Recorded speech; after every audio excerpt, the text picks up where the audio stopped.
You're viewing the appendix to the Cybersecurity Writing course. Those of you who have already gone through the full course will benefit from these contents because they present to you the key ideas that were already discussed in a slightly different context. And here you will also find new examples. Most of the examples that I'm sharing with you here, you have not yet seen.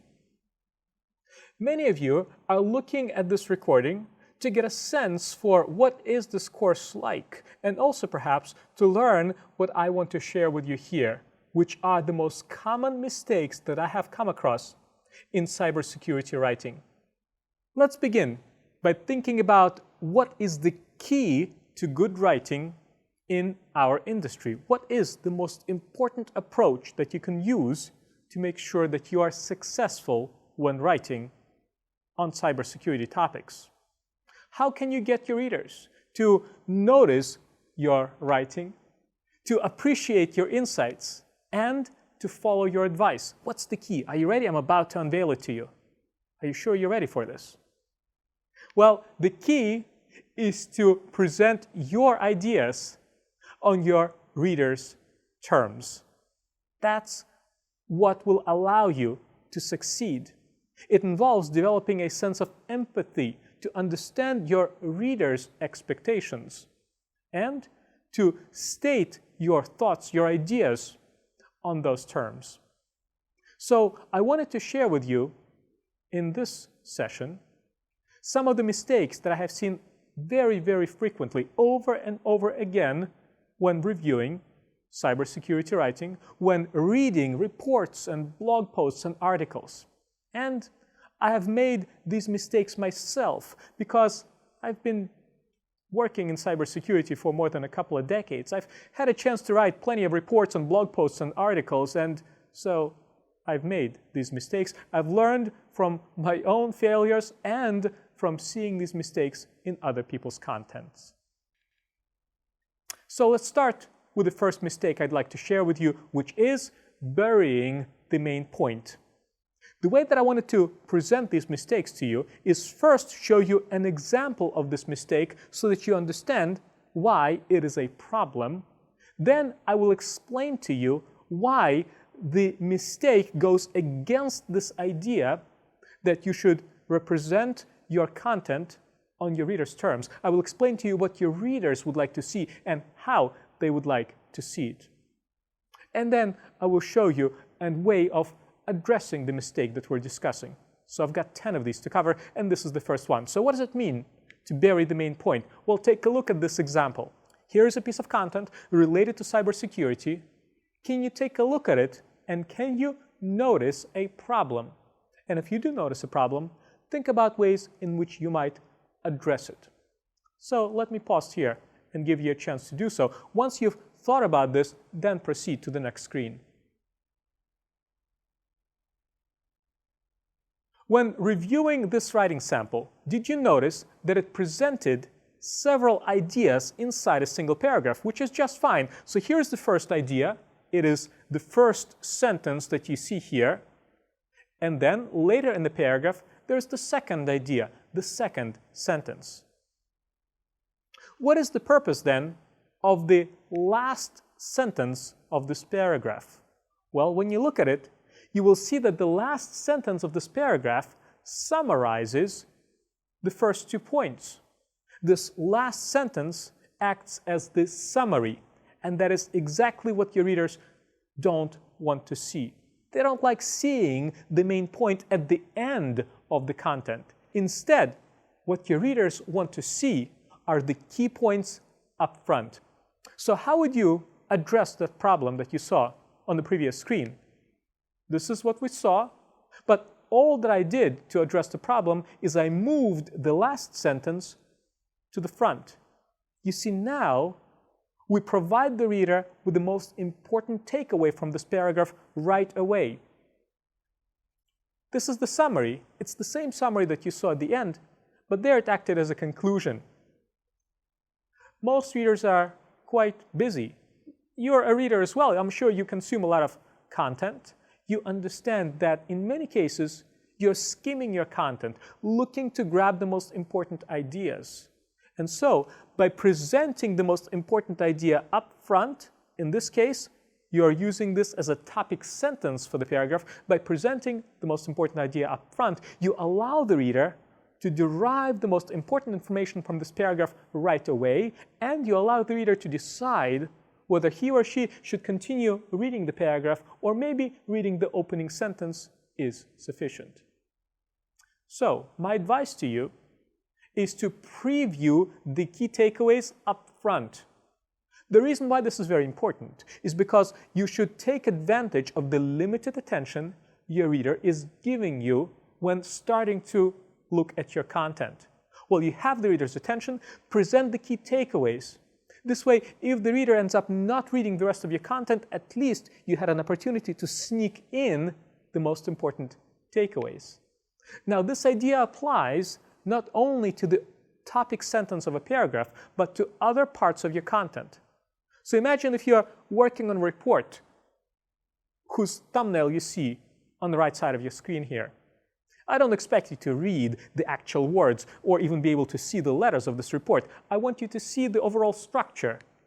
What I want you to notice is that each paragraph has an opening sentence, a topic sentence. And that topic sentence acts as the preview or the summary of that paragraph. That is the most important idea of the paragraph. I also want you to see that when you have a report that contains multiple sections, each section has its own heading, and that heading acts as the preview of the contents for that section. Or you could also think of that heading as the summary of that section. And that is why I encourage you to make sure that your headings are informative. Because you don't know, maybe your reader is just skimming your document by only looking at the headings of your sections. And here is your opportunity to relay the most important ideas briefly to that reader and perhaps entice the person into reading the rest of the section. Along these lines, your longer report will have a summary. That summary acts as the preview of the rest of the contents. And recognize that in many cases, the only part of your report that your readers will look at will be the summary. So that means that this is your opportunity to relay the most important ideas for those readers who might not have interest or time or attention for reading the rest of your content. Let's talk about mistake number 2. Mistake number 2 that I'd like to discuss with you is overstuffing your paragraphs. Take a look at what I mean. Look at this paragraph that appears on your screen here. How excited are you by the prospect of reading it?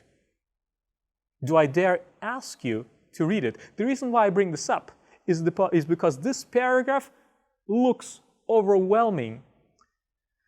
We don't like content that looks so uninviting. This looks like a lot of work. And we're all busy, impatient readers. We don't like having to digest large chunks of information like this. But maybe you have the patience to review this paragraph, because I would like to ask you, how might you split this paragraph into smaller paragraphs? Give it some thought. Anticipate how your reader would prefer to see content like this.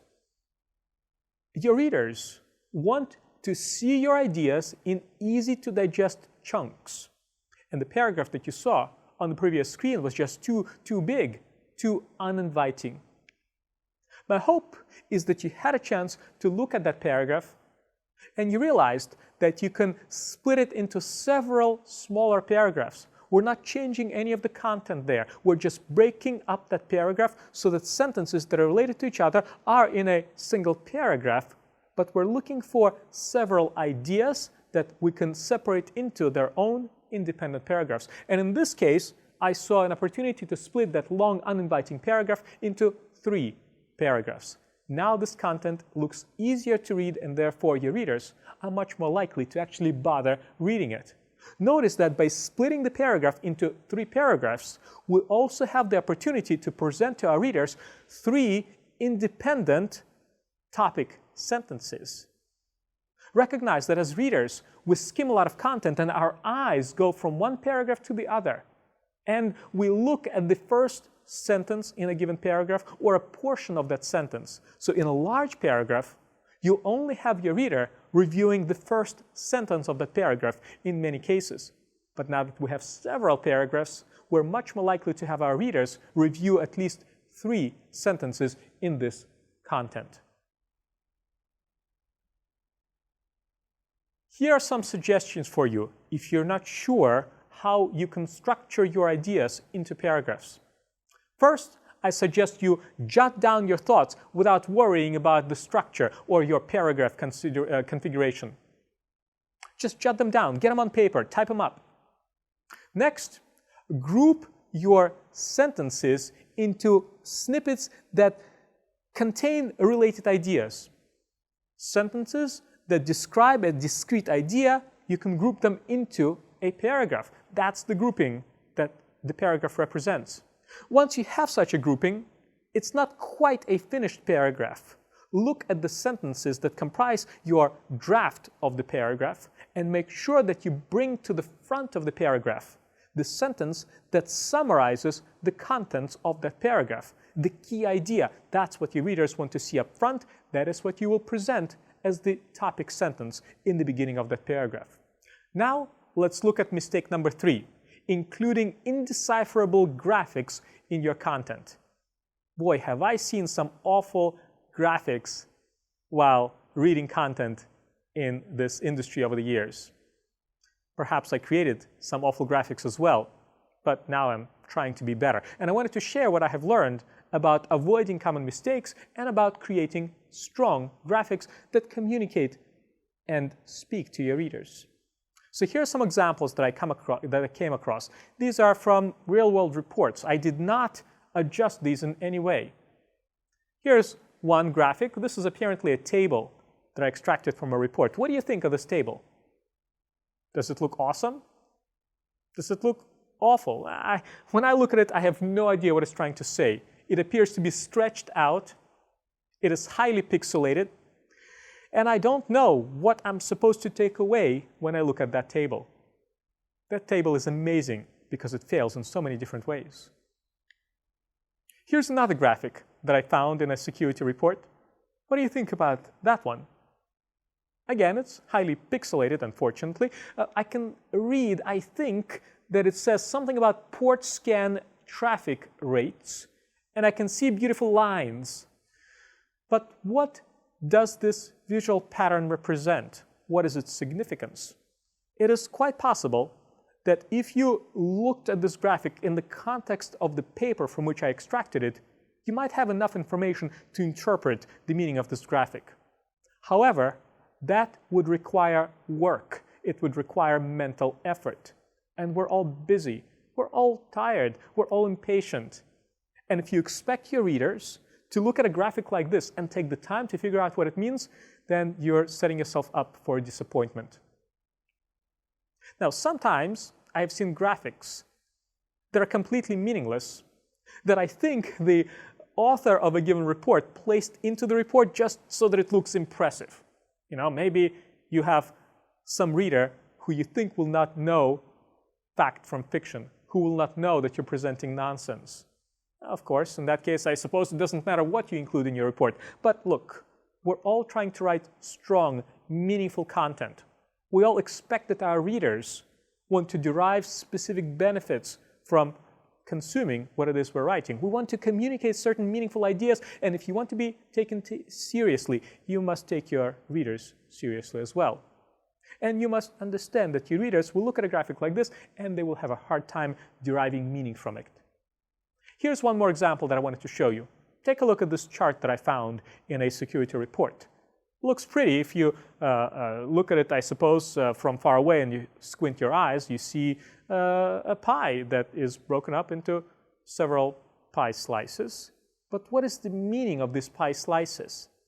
Some of the details here are hard to see depending on your screen size, so let me tell you that we have some percentages that act as labels. There's a title of this chart that says distributions of packet types among port scan packets. Is that meaningful to you? Well, based on this title, we now know that this has something to do with port scan packets. it's related to networking or network security, perhaps.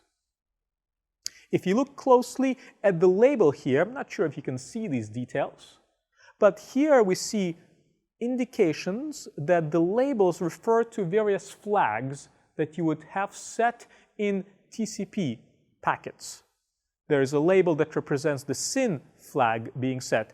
There's a series of packets that might have SYN and FIN set. There's also a label that represents UDP, and so on and so forth. So these are various ways of describing the kinds of packets, both TCP and UDP, that you might find on a network. But what is the meaning of this chart? Well, clearly, some kind of traffic is more common than other types of traffic. So 74% for this traffic. What kind of traffic is this? And on my screen, this pattern has a light bluish color, and I think that corresponds to the SYN packets, I think, but I'm not certain. And that's the point. You see, as a reader, I have to spend a whole lot of time trying to reverse engineer the meaning of this graphic, and this is very confusing, and I'm not sure I'm succeeding with this. Another problem with this graphic is that, and I'm not sure if you can see it, some of the pie slices here represent 0%. Can you see it? These are 0%. How big are these slices? If they're 0, they probably don't have any area associated with them. So it's strange to see slices that are 0%. Or it's strange to know that they might be there, but they don't really exist.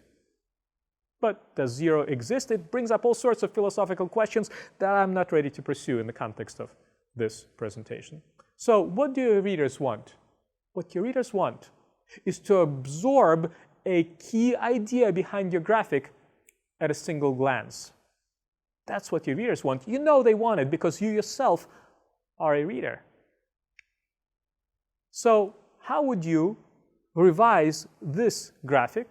That's one of the graphics I showed you on the previous screen. How would you revise it with your reader in mind? Here's one approach. Look at what I did here. Well, a lot has changed. But it's the same data, just represented differently. First of all, I converted that pie chart into a bar chart. While there are scenarios where you can and should use pie charts, especially if talking about, let's say, apple pie or pizza pie, in most cases, there is a better way to represent your data. The reason for this is that humans have a much easier time judging the relative sizes of visual elements when the elements are represented by lines or by bars like this. You see here, it is very easy for me to notice at a quick glance that ACK reset packets, which are apparently 5%, are smaller than UDP, which is 8. I can very conveniently see that relationship when these lines or bars are next to each other. I can also see how much more prevalent these SYN packets are in comparison to the other packet types that this report is talking about.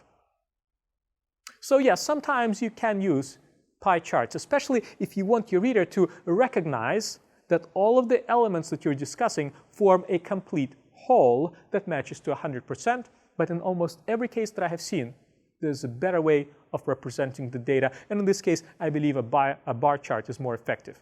Notice that here, I also brought the labels directly next to the elements that they correspond to, so that now I, as a reader, don't need to go elsewhere on the chart to try to map the data elements to their labels, and all of these details, including the percentages that correspond to the data that I'm visualizing here, are visible to me at a glance. However, you need to think beyond the visual elements of a chart like this.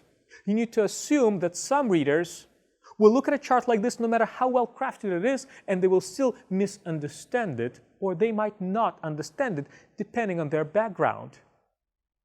The audience for your content is diverse. You don't always know who will read that email, who will review that report, how technical are they.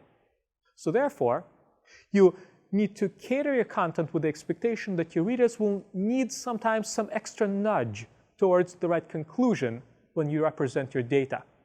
And therefore, I really encourage you to include informative titles or captions for your graphics, whether you're talking about screenshots or charts. Here, for example, I inserted a full sentence that summarizes the conclusion at which I want my reader to arrive when they look at this chart. I'm not sure if I can correctly derive the meaning from the original chart. It was quite hard to interpret, but I think the intent was something along these lines. The vast majority of the packets were TCP with only the SYN flag set. And I assigned a figure number to this chart so that I can refer to it more easily from the body of my text. So, to get the most out of your graphic, here's what I suggest. First, choose a graphic type that communicates your main point most effectively. Should it be a bar chart? Should it be a line graph? Should it be a table or a screenshot? Eliminate visual clutter and unnecessary formatting. As you saw in the example on the previous screen, I removed lines and other visual elements that did not contribute to the reader's understanding of the graphic's main point. Make sure that you assign an informative title or caption to your graphic for the reasons that I discussed earlier with you. And remember to refer to the graphic from the body of your text. Otherwise, your reader won't know how this visual element fits into the rest of your narrative. We're now ready to talk about mistake number 4, which is applying inconsistent formatting when creating your content. Let me show you an example. Take a look at this excerpt from a security report and see if you can notice inconsistencies. How many inconsistencies can you spot?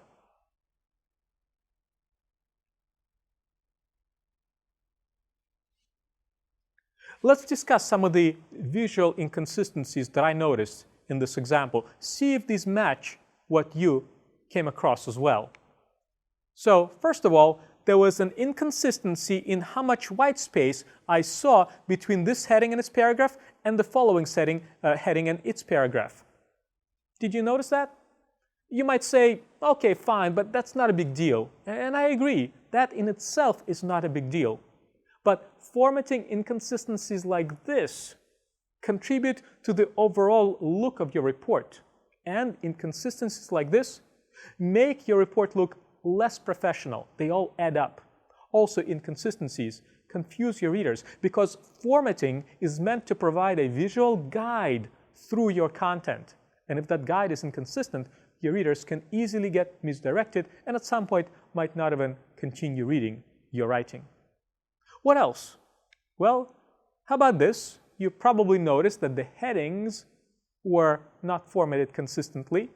The colors were different, and also there were some problems with capitalization of the words in these headings. Make sure to follow consistent capitalization principles throughout your content. Next, I wanted to point out, and perhaps you noticed this as well, that there was a name of the tool called JD-GUI, and the first time the author mentioned it, JD-GUI was all lowercase, and then the second time it was all uppercase. Which one is the correct way? I'm not sure. But I suggest you pick one and stick with it. Also, notice that the app called Grand Marine that is being discussed here, in the first case you come across it, it is spelled as a single word, and then in the second case there's a space between these two words. Which is the correct way? I don't know, but you better find out and stick with that correct name. Did you notice that the content, or at least some of the content here, was not following consistent styling? You see, these words appear to be using a different style than the style or the font that is being used for the rest of the document. These problems occur quite frequently when you copy and paste content, and sometimes the original formatting is retained and that formatting conflicts with the formatting of the rest of your report. Once again, you might be wondering, how important is this? Some of your readers might not even notice this consciously, but as I suggested to you earlier, all of these inconsistencies add up and contribute towards detracting from the look and the professional nature of your content. They will confuse your readers in aggregate. So what your readers want is formatting that guides them through your text without distractions, and these inconsistencies create distractions. So here's how I would adjust the text that you saw. Take a look at it. Make sure that you recognize that I am now referring to all of the app names consistently. The way that the headings are presented is consistent. The style or the font is uniform. I adjusted those problems that you just saw. Does this make this writing better? It does. To what extent is this important? Not as much as the content itself, not as much in which perhaps you structure your narrative. Yes, this is not as important as some other aspects of your writing. But as I suggested to you earlier, too many of these formatting issues will distract your reader and detract from the significance of your writing. So my suggestions is that to make sure that you have uniform and helpful formatting, you avoid having too many fonts, too many colors, too many forms of emphasis. Yeah, we can now use so many colors. Doesn't mean that you should use them. Stick to a couple of colors per document. Pick a couple of fonts. Don't use more than 2. Sometimes less is more, and this is one of those scenarios. Also, make sure that the spacing between the elements in your writing is consistent. I'm referring to how much spacing you assign to the lines or to the white space between your paragraphs, between your headings, between other elements of your text and images. Also, take advantage of the style management features of your word processing application. For example, if you use Microsoft Word, use the styles that come with Microsoft Word so that instead of manually formatting every single element, you assign predefined or customized styles consistently, and this way you're less likely to not notice an inconsistency problem. Also, be especially careful with content that you paste from some other app because you might accidentally include formatting inconsistencies that conflict with how the rest of your text might be formatted. Finally, make sure that you maintain uniform capitalization conventions throughout your document. And that means the way that you capitalize your headings, the way that you capitalize product names, and perhaps commands that you include. Sometimes it's unclear what's the proper capitalization. Do your best to figure out what's the proper way to capitalize things, and then stick to that principle uniformly throughout your content. We're now ready to talk about mistake number 5, and that is using more words than necessary. Take a look at this example. Before you proceed, review this content and see if you can notice which words you can cut without detracting from the meaning of this content. Pause before you proceed if you don't want me to point out the words that I would have cut. Here's what I came up with. You see, your readers don't have time or patience for necessary words, so I was able to cut quite a few words here. I'm not going to go through these each one at a time. I want to show you that there are so many words that don't belong here. And what I recommend is that you review these materials before you proceed to the next screen and see if you agree that the words that I was able to eliminate indeed don't detract from the meaning. In fact, just the opposite. The fewer unnecessary words you include, the less distracted your reader is.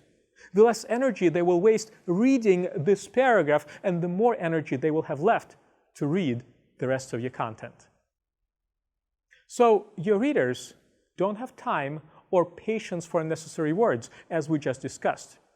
And if you look at this paragraph, you will see that this is the finalized version of the paragraph that are presented in a redlined manner on the previous screen. It's significantly shorter than what you saw before. It is more succinct, it is more direct, it is much more effective. In fact, this paragraph is now only 72 words. The original one contained 119 words, and that is a 39% reduction. That's significant. So here's my advice for being succinct. I recommend that whenever you draft a paragraph, challenge yourself to shorten that paragraph by at least 20%. 20% sounds like it would be a hard task to do, but you will be surprised how much you can cut from the paragraph after you've had a chance to review it. This is a game that I play myself, and I am surprised that even if I try to draft the original version of my paragraph, being very careful about which words I use, I am almost always able to cut it after I review it by at least 20%, oftentimes more than that. Give it a try to some of your paragraphs. You will see how successful you will be. Try to get to the point faster. Remember, your readers want to get your key takeaways right away, so don't beat around the bush. Just say what you want to say. Every time you decide to include a word in your paragraph, scrutinize it.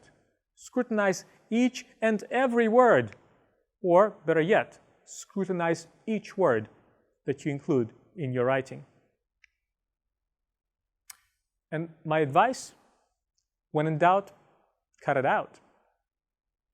If you're not sure whether a given phrase, sentence, word should be there, then maybe it shouldn't. Just get rid of it. And then review your content and see if you're still able to relay your idea with fewer words. Cut it out. Could I have said, when in doubt, cut it? Is the word out even necessary here? I kept it because I wanted to rhyme. When in doubt, cut it out, right? We can even create a melody for this, and maybe we can sing it all together the next time we get together in person.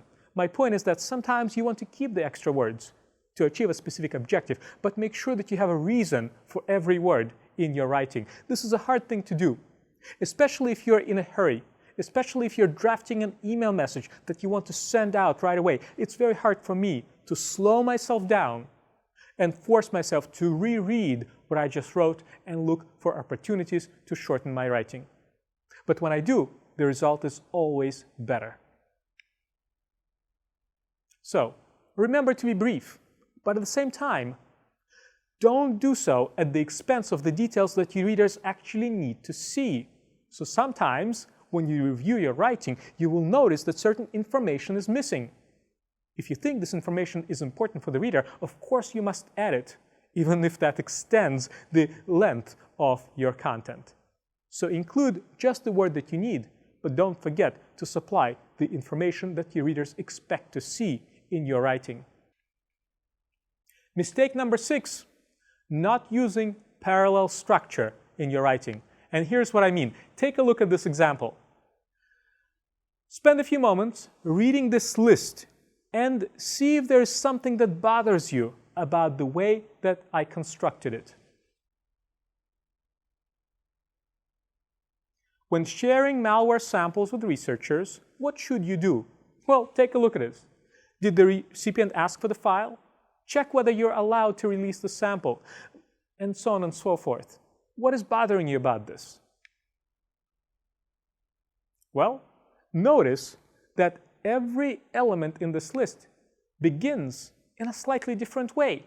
That is inconsistent. This is lacking parallel structure, or as some people call it, this lacks parallelism. Every one of these elements is a bit different. That is a problem. That slows down your reader's ability to comprehend what it is you're trying to say. And problems like this are most evident in a bulleted list. Think about your readers. What do your readers want? What your readers want is consistent patterns that allow them for easier skimming and reading of your content. So look at this. Here's the same list that I showed you on the previous screen, but I now revised it to introduce uniformity, or to introduce the parallel structure that it lacked. Notice that now every bullet point here consistently begins with the verb that is in a consistent form. When sharing malware samples, you should check after you've confirmed, and you should use, and you should share. Yeah, that's consistent. This is the parallel structure that I'm talking about. And notice how convenient it is now for you, the reader, to skim through this content, consume it, and decide whether it's worth it for you to read the full set of bullet points. So I suggest that you use parallelism. You will save your readers from stumbling, which means that they will be more likely to read what it is you're trying to say, and they will understand it. Look for opportunities to present related ideas as a series, and this series could be a set of bullet points, a set of words that are next to each other inside a paragraph.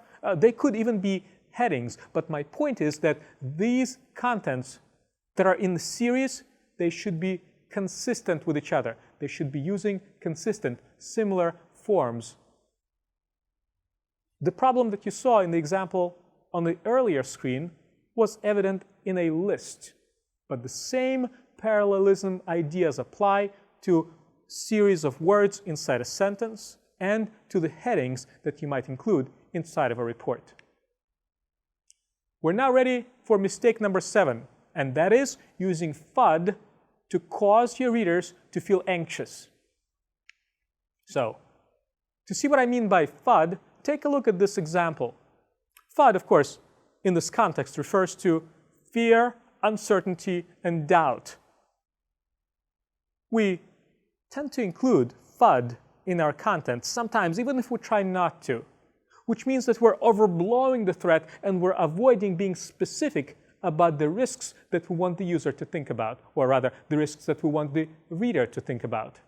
So spend a few moments looking at this example and see if you agree with me that there might be a little bit too much an anxiety-inducing FUD here. What do you think?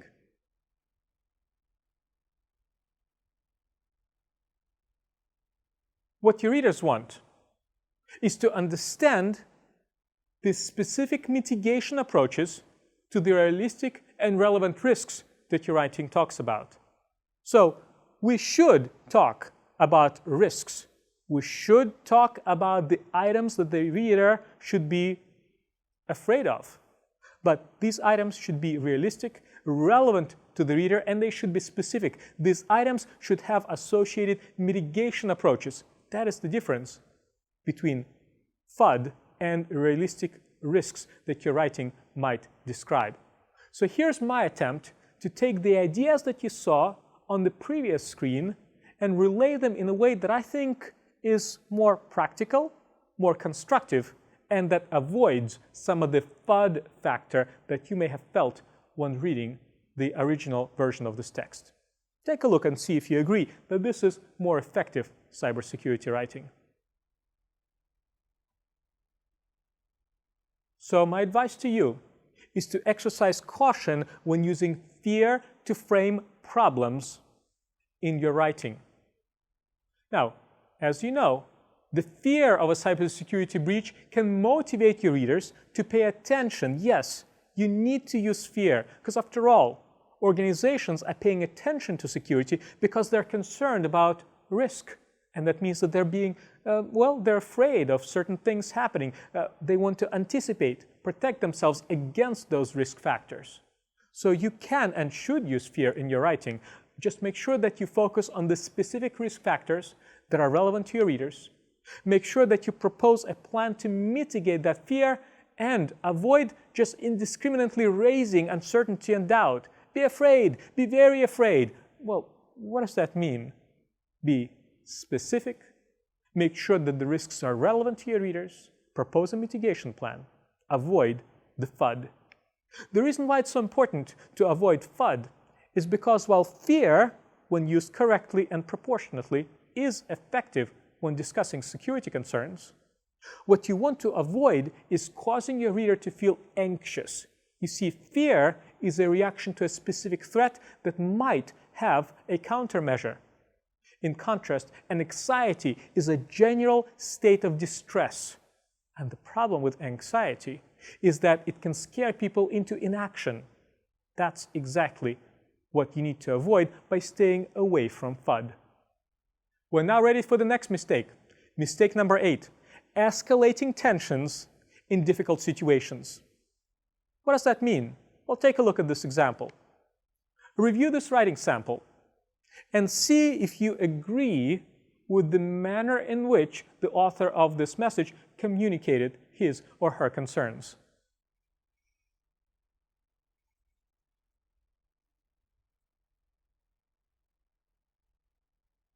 What do you think? A pretty intense message. I would say that the tone of that message was so aggressive that perhaps it is counterproductive. Think about this from the reader's perspective. What they want are interactions that are constructive and not confrontational. People, in most cases, don't like confrontation. Now, inevitably, as a security professional, you will find yourself in difficult situations where you need to express concerns and you need to disagree. And sometimes your concerns are well-founded and there's a sense of urgency that you need to relay through your writing. But you need to do this while trying to avoid direct confrontation. So with that in mind, take a look at my attempt to revise the content that you saw on the previous screen to something that I think might be more constructive and is less confrontational. See if you agree that the revised version is still effective at retaining that sense of urgency that the original message wanted to relay.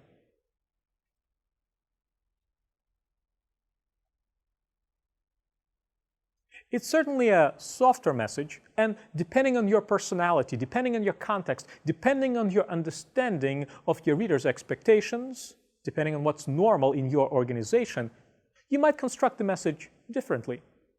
But the goal here is to tone it down to be less confrontational, a bit less aggressive. So here's my recommendation for how you might want to express dissatisfaction or concerns in your writing. Remember that you need to remain tactful and courteous. We're writing in a professional context. I suggest that when you express unhappiness about something, rather than criticizing the doer, the person who took the action, the person who you think is responsible for the situation, instead criticize the action. Don't directly attack the individual. Focus your writing on the actions that you're unhappy about. Also, make sure that you discuss the negative consequences of what was done or what wasn't done. Don't assume that your reader will understand why you're unhappy. Clarify the negative consequences to the organization if you're talking about some concerns over security risks in the context of a company. Also, very importantly, remember to clarify what steps would you like to see taken to improve the situation.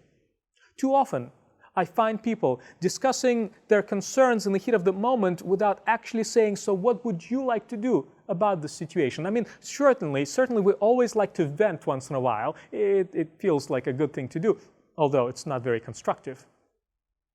But if you've taken the time to express your dissatisfaction or concerns in a constructive way, remember to clarify what you want to do about the situation. Because if you don't do that, then your readers might just ignore your message, or they might jump to an incorrect conclusion and take actions that actually are not in line with your interests.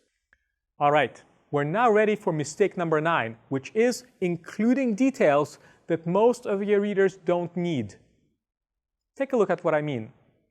Here's an excerpt from a security report. It talks about the analysis of some incident. Note that there are some details here that probably do not belong in this report.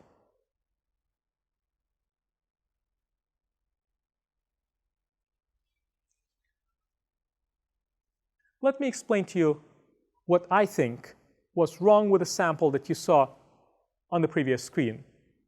Let's think about this from the reader's perspective.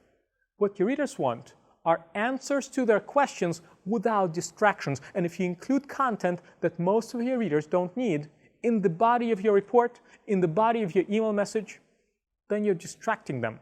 And they're less likely to have time and energy and patience for the content that is truly important for them. So here's what I would do with the example that you saw on the previous screen. There was the table there that I don't think was relevant to the point that the report was trying to make. Sometimes you can take a table like this and completely get rid of it. But we know that our reports will be read by people with different backgrounds and perhaps with different interests.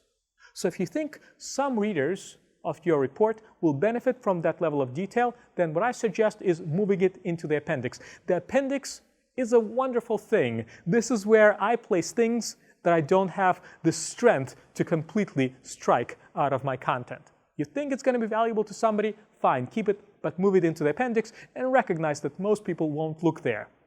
But those who need the level of detail that you think is relevant will know where to look. And so look, once I moved content like this into the appendix, then I need to refer to that appendix from the body of my report. Otherwise, the reader won't even know that the appendix exists. And also, without such a reference, the reader won't know how the appendix fits into the rest of the narrative. So remember to focus your reader's attention on the details your reader needs, because that is the key to building a connection with them. That is how you will be able to relay the important ideas in a way that your readers will have the patience and time to absorb. And what that means is that you need to anticipate the questions that your readers will ask. What details do your readers need? Well, it depends on the situation. If you're talking about a security incident report, then they need certain takeaways that might be different from a scenario that involves a security assessment report, for example. Understand what your readers want. Provide to them the key takeaways up front. Explain what happened or what did you discover. Clarify how you arrived at your conclusions, no matter what kind of a report you're creating. Or sometimes it's just an email message. Maybe you're talking about an incident. Maybe you're discussing your perspective on security risks in the context of a security assessment. Maybe you're discussing details of a threat or malware that represents that threat. Help your readers understand how much credibility they can place into your findings by clarifying how you arrived at your conclusions. Now, to achieve this, to focus your readers' attention on the details that they need, you should use various tools that are available to you in the context of writing. That means, in many cases, paying attention to how you structure your content, the way that you group your sentences into paragraphs, where you place those paragraphs in the body of your report, how you group paragraphs into sections, the headings that you assign, so that your readers can at a glance see the most important information and can navigate through your content to find the details that they need. And this is how you can speak to multiple audiences using a single report.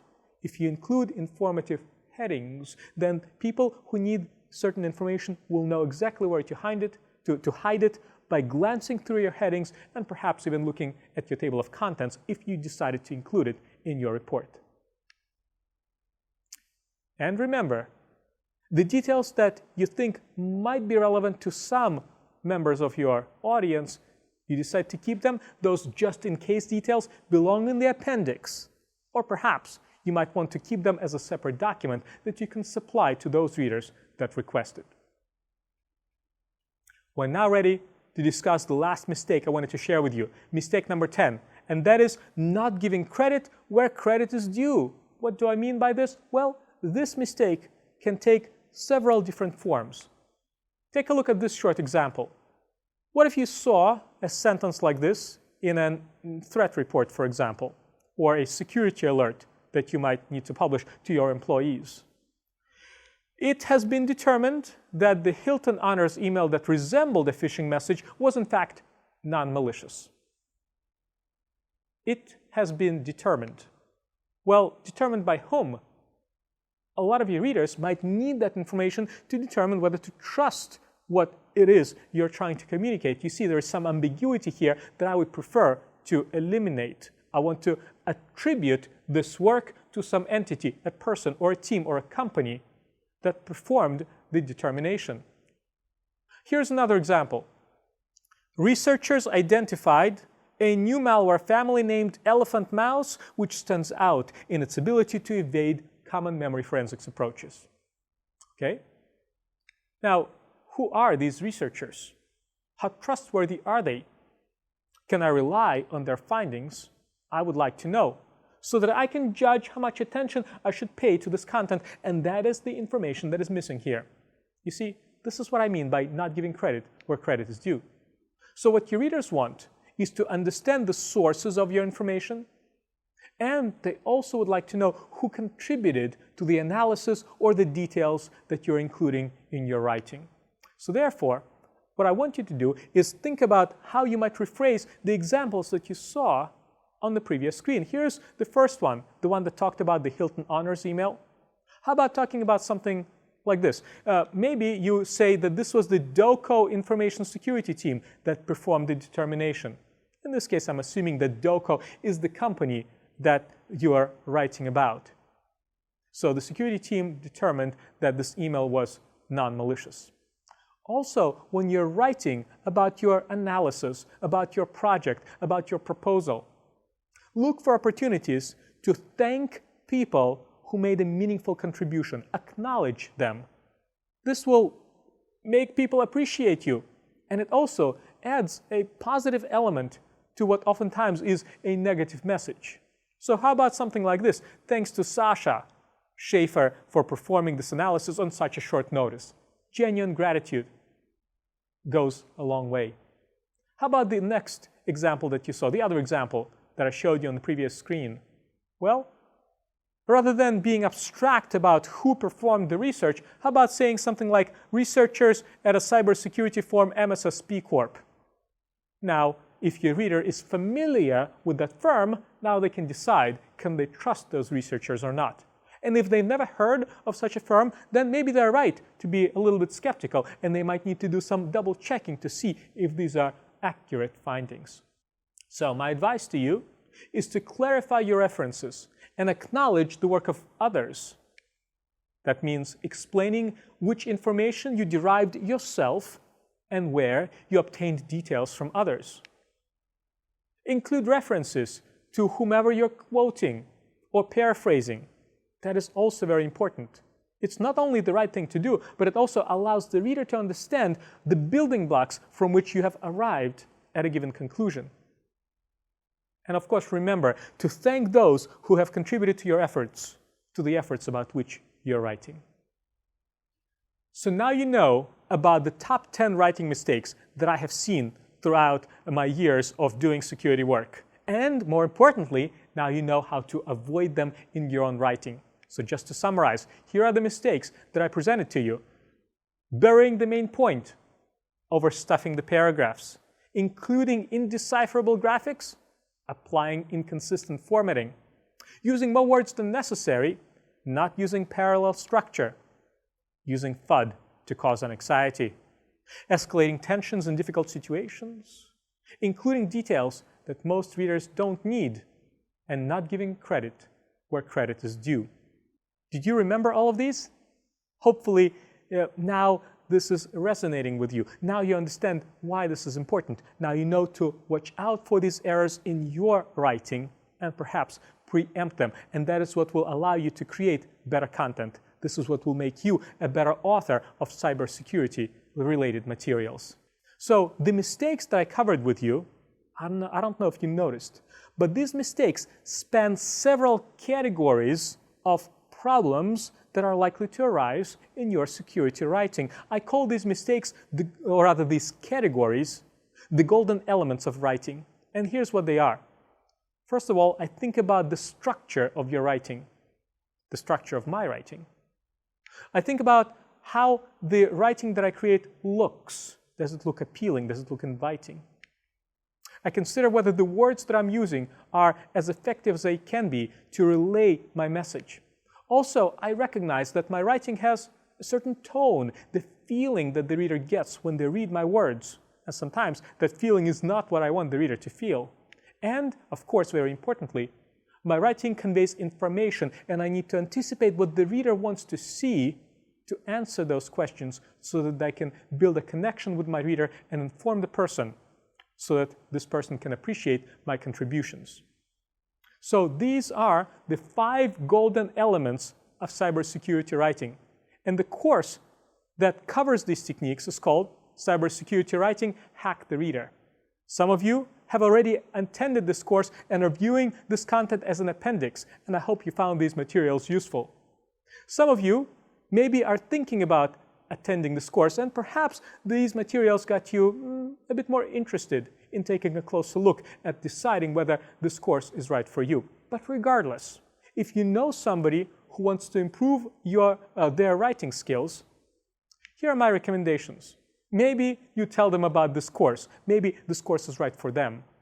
Also, maybe you decide to invite them to view a recording of this video. Perhaps they will benefit just from these short set of contents alone. Maybe these top 10 mistakes will resonate with them. And also, I wanted to point out that I have a cheat sheet where I summarized my advice. It's just 1 page long, and here's where you can download this cheat sheet, and I hope you find it useful. We have now reached the end of these materials. If you'd like to get in touch with me, then here's how you can contact me on Twitter and over email. I would love to hear from you. What did you think about the top 10 mistakes? Do you agree? Do you have recommendations for other mistakes and how people would like to avoid them? Well, I'd love to hear your thoughts, and perhaps someday we can discuss them in person at a security event.